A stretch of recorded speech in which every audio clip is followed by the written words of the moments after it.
I've worked the dockyard at Halson's Reach for 19 years, and in that time I've learned one true thing about machines. They don't lie. People lie. Reports lie. A machine just sits there broken, telling you exactly what's wrong, if you're willing to get down on the deck plates and listen. That's where I was the night the alien fleet came in, flat on my back under a service crane, the smell of hydraulic fluid in my nose, when the sirens started. I want to say I knew right away what was happening, but I didn't. None of us did. The Vantressi had been fighting their war out past the Long Belt for longer than anyone in the Reach could remember, and we'd traded with them for almost as long, quietly, carefully, the way you trade with anyone bigger than you. Their ships were beautiful, all curved hulls and pale running lights, nothing like our boxy haulers, and strapped to the spine of their flagship was the thing that brought half the dock out to gawk, a war walker 3 stories tall, built like a man if a man were made of plating and intention, its left leg locked stiff at the knee joint, sparking every few seconds, like it was trying to say something nobody could hear. They brought it down on the cradle rig and called for help, because their own engineers, and there were a lot of them, sharp-dressed officers with instruments I didn't recognize, and a confidence I did, had been at it for 6 hours and gotten nowhere. I wasn't supposed to be anywhere near it. I run cargo lifts and patch leaking seals. Nobody asks the dockhand to look at a war machine. But I'd finished my shift and I was curious, the way you're curious about any big broken thing. And I walked over with my hands in my coveralls and watched 12 people in clean uniforms argue about a diagnostic readout, while the leg kept sparking. The one giving orders was a woman standing apart from the rest, silver braid at her shoulder, watching the whole mess with the kind of stillness that told you she was furious, and had decided not to show it. Admiral Sora Van Thiel. I didn't know her name yet. I just knew she looked like someone running out of patience with people who were supposed to know better. "It's not the actuator," I said. Not to her. Mostly to myself.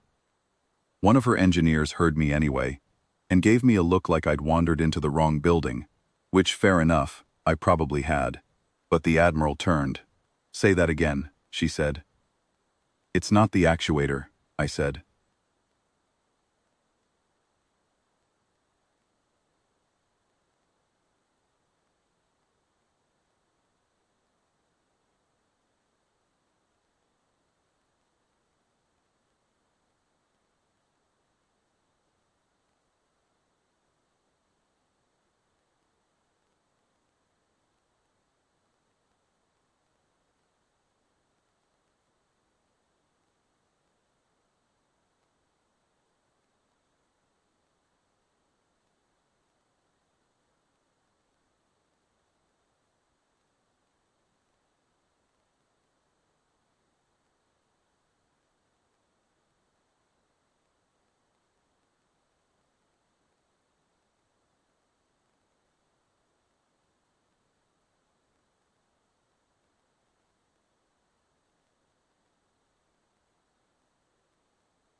That's a binding problem, not a power problem.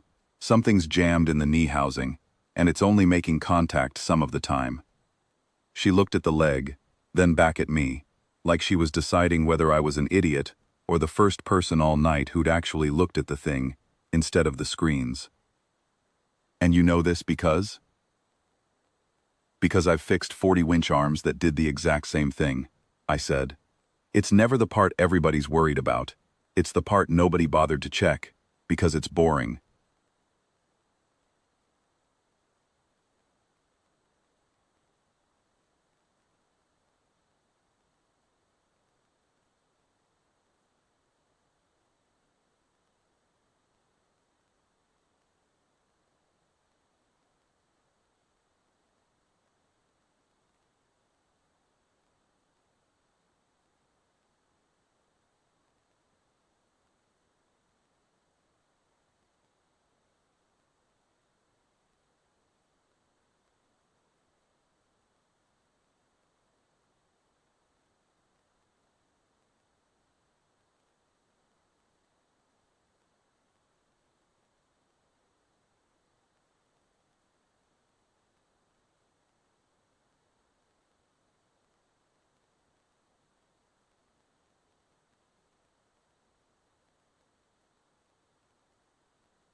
Maybe she'd run out of better ideas. Maybe she just wanted to see what would happen. But she waved her own engineers back and told me to go ahead. The crowd had grown by then.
I caught sight of a few faces I knew. Pell from the fueling crew, old Maddox who ran the scrapyard and had probably forgotten more about machines than I'd ever learn, and none of them looked surprised to see me crawling toward the thing. That's the strange comfort of working somewhere small. Nobody there needed me to prove anything. They already knew what I could do. The only ones who didn't were the ones in the clean uniforms. So that's how I ended up climbing into the knee housing of a 3-story alien war machine, with a handlight in my teeth and a wrench I'd had since I was 23 years old, while an admiral and a dozen of her engineers stood below, watching a dockhand do, slowly and without ceremony, the thing they couldn't. It took me 40 minutes to find it. The housing was tight and hot and smelled of scorched insulation, and twice, I had to back out just to breathe and let my eyes adjust. I worked the way I always work, not chasing the loudest problem, but starting at one end of the joint and touching every single piece with my own hands until something felt wrong under my fingers, instead of just on a screen. Their instruments were better than mine in every way that mattered for a battlefield. They just weren't built to notice the quiet stuff. What I found, eventually, was a linkage rod. The simplest part in the whole joint. The kind of thing that exists so two bigger parts can talk to each other. That had taken a hit somewhere in the fighting, and bent maybe 4 degrees off true. 4 degrees. Nothing you'd see standing back and looking at the leg. Everything, if you were the rod, trying to slide through a housing built for a straight line. I didn't have the right tool. Their tools were all calibrated to their own fittings, and mine weren't built for a machine this size. So I did what I've always done, when the right tool wasn't there. I used the wrong one carefully. I braced the rod against the housing wall, set my old wrench against the bend, and worked it back a fraction at a time, checking the fit, adjusting, checking again, the way you'd coax a stuck drawer instead of forcing it. When the leg finally swung clean through its full cycle without a single spark, the whole dock went quiet.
The admiral walked the length of the leg herself, watching it move, and then she did something I wasn't ready for.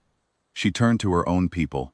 The sharp-dressed engineers, the instruments, the 6 hours of nothing.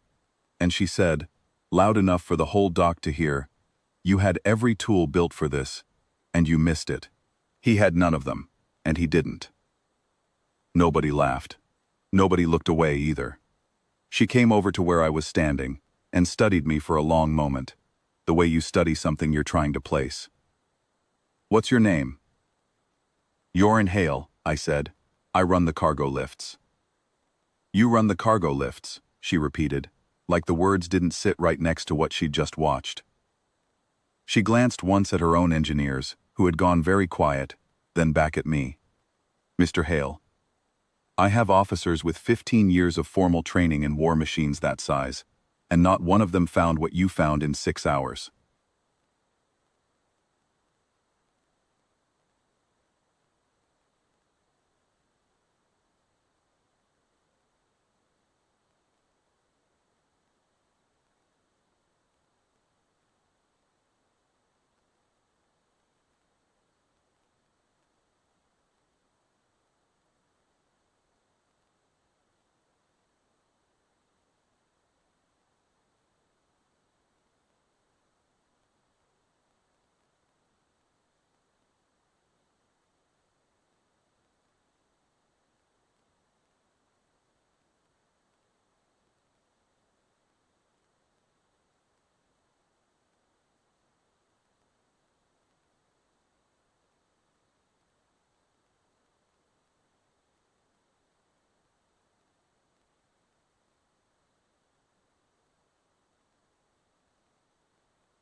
I won't pretend it didn't sound good for a second. Better pay than I'd see in 5 years at the Reach. A title. A crew of my own. People who'd call me sir, whether they meant it or not. It's a strange thing, being offered the kind of recognition you stopped expecting a long time ago. It doesn't feel like winning, exactly. It feels like being handed something heavy, and being asked, gently, if you can carry it. But I thought about my dock, and the lift gears I know by sound before I ever look at them, and the quiet of going home at the end of a shift to nobody waiting, and nothing required of me but rest.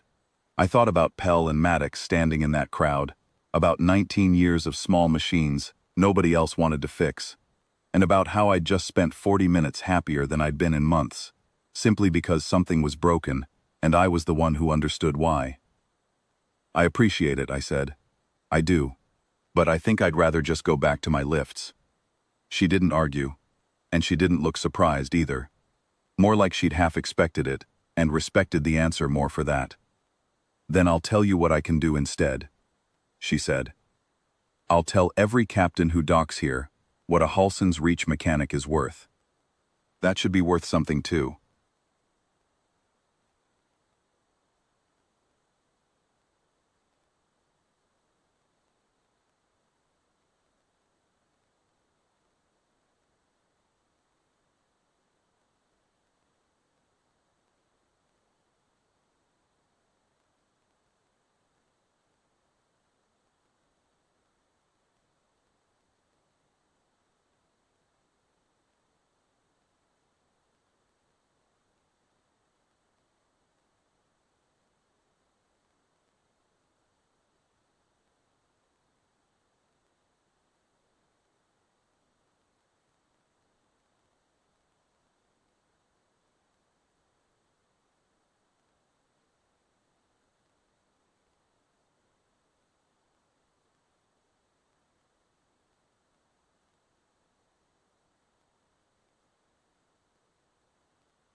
I didn't turn around for it.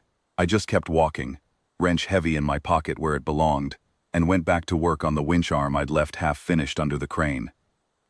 It was still broken when I got to it. It still didn't lie. That suited me fine.